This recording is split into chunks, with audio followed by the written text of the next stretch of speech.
Income नहीं मिल रही है। जब हम दूसरे सेक्शन को देखते हैं, मैं इसका एक उदाहरण देता हूं सिंपल सा।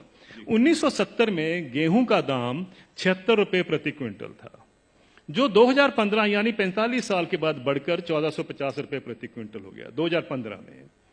उसी दौरान मैंने बाकी सेक्शन ऑफ द सोसाइटी का हाल देखा, उनका क्या हुआ इनकम का।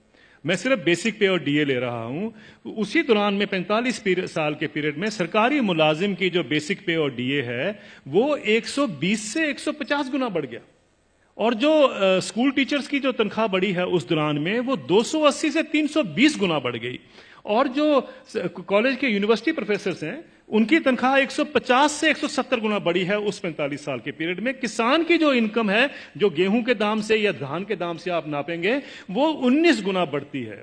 अगर ये जितने सरकारी मुलाजमों की भी अगर इनकम 19 गुना बढ़ी होती तो ये नौकरी छोड़ चुके होते आज तक।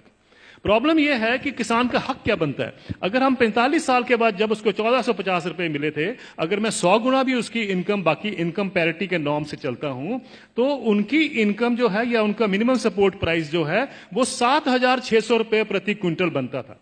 ये उनका हक है। 7600 रुपए क्विंटल बनता था, उनको मिला 1450 रुपए। फिर ये कहा जाता साहब ये पैसा कहां से आएगा। कभी आपने पूछा जब कॉर्पोरेट को पैसा दिया जाता है कहां से आएगा? कभी आपने पूछा 7वां वेतन आयोग का पैसा कहां से आएगा? 7वां वेतन आयोग जब सारे देश में फैलाया जाएगा, अभी तो सिर्फ सेंट्रल गवर्नमेंट का है, तो क्रेडिट स्विस बैंक की स्टडी कहती है 4,80,000 करोड़ रुपए हर साल एडिशनल खर्चा होगा। किसी ने नहीं पूछा कि पैसा कहां से आएगा।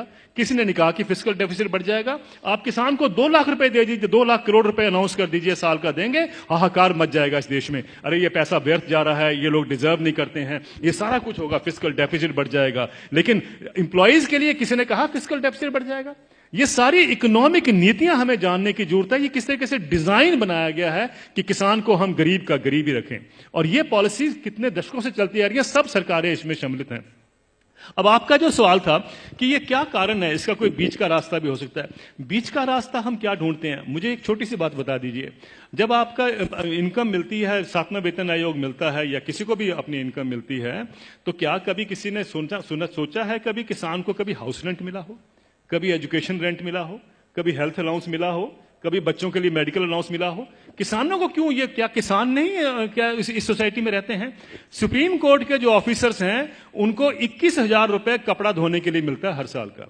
डिफेंस वालों को 20,000 मिलता है हर साल का कपड़ा धोने के लिए, कपड़े धोने के लिए। और वो लड़ाई कर रहे हैं आजकल, डिफेंस वाले कह रहे हैं कि साहब सुप्रीम कोर्ट वालों को ज्यादा क्यों मिलता है, हम तो बॉर्डर पे रहते हैं। मेरा यह सवाल है, क्या किसान के पास कपड़े नहीं होते धोने को? कभी आपने सुना है कि किसान के कपड़े के लिए 20,000 रुपए भी कभी उसमें ऐड किया गया हो? मिनिमम सपोर्ट प्राइस में क्या करते हैं हम, जो उसकी लागत लगती है और फैमिली लेबर जो लगती है उसको जोड़ लेते हैं, बस यही। और अभी तो एम्प्लॉइज के लिए 108 अलाउंसेस भी होते हैं। अभी तो तनख्वाह और डीए के बाद 108 अलाउंस मिलते हैं। जिस भी सज्जन को 108 अलाउंस मिलते हैं उसको तनख्वाह की क्या जरूरत है, मुझे ये बता दीजिए। लेकिन अगर मिलते हैं तो मैं ये नहीं कहता कि नहीं मिलने चाहिए, लेकिन क्या किसान ने क्या गलत किया है कि उसको नहीं मिलते हैं? मैं ये कहना चाहता हूं, कभी किसान के एमएसपी में हाउस रेंट जोड़ा गया है, कभी उसका मेडिकल अलाउंस जोड़ा गया है, कभी उसके बच्चों के लिए एजुकेशन अलाउंस जोड़ा गया है? क्यों? क्या उसने बच्चे नहीं पालने हैं? हम ये क्यों मान के चलते हैं कि किसान तो हमारे देश के ऊपर बोझ है, इसके ऊपर हम दान कर रहे हैं? आप दान नहीं कर रहे हैं, आप उसको एक्सप्लॉइट कर रहे हैं, आप किसान को निचोड़ रहे हैं, और उसी के साथ आपकी अर्थव्यवस्था चलती है।